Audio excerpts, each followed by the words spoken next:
So I'll be showing you how to make Google Messages your default messaging service on your Samsung Galaxy phone.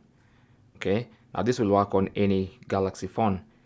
So what you want to do is go into settings, and then inside the settings of your Galaxy phone, scroll down to apps,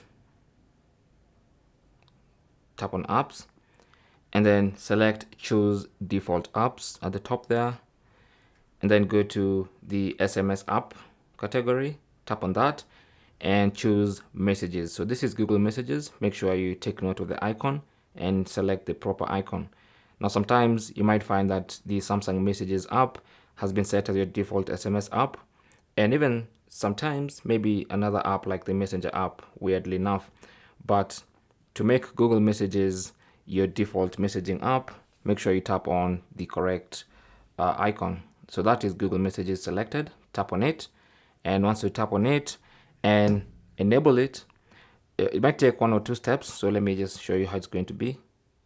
So in case you had something else like Samsung Messages, simply tap on Google Messages and then hit back. Okay, and then now when you go to Google Messages, it should be your default messaging service. Thanks for watching. Leave your comments and questions down below, and good luck.